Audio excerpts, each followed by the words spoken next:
हम मीनू झा गोर लगै छी समस्त मिथिलावासी के। एकटा महेशवाणी लऽ कऽ उपस्थित छी।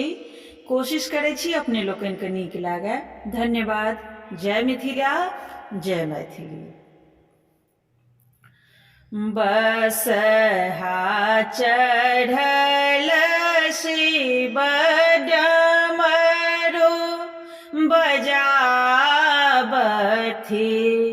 बसहा चढ़ल शिव डमरू बजाबथि, घर घर खोजथि कुमारी गे माए।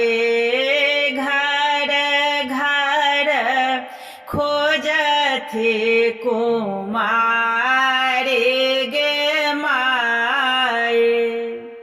गाम के पश्चिम एक बसथि है मंथरे से, गाम के पश्चिम एक बसथि है मंथरे से। ओहे घर गौरे कुमारी गे माए। ओहे घर गौरे कुमारी गे माए।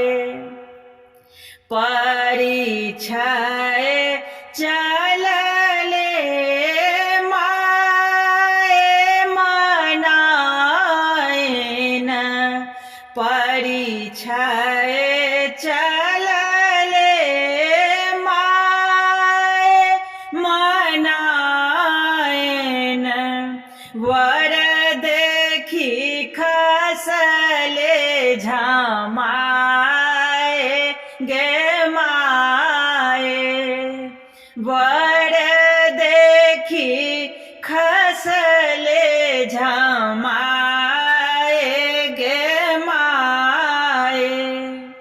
मन छल चित छल करब प्रथम बर, मन छल चित छल करब प्रथम बर।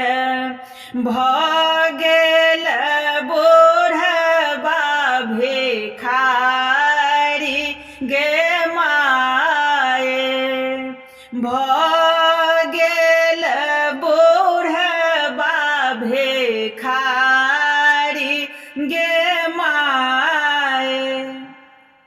खेर केक ओठ साओ गौरी मिनती करथि, खेर केक ओठ साओ गौरी मिनती करथि। सुनो सेब अरजे हमारे गे माए। सुनो सेब अरजे हमारे गे माए। एक बेर आहे सेब भेष बदले आओ। एक बेर आहे सेब भेष बदले आओ। देखत नगरक लोक गे माए। देखत नगरक लोक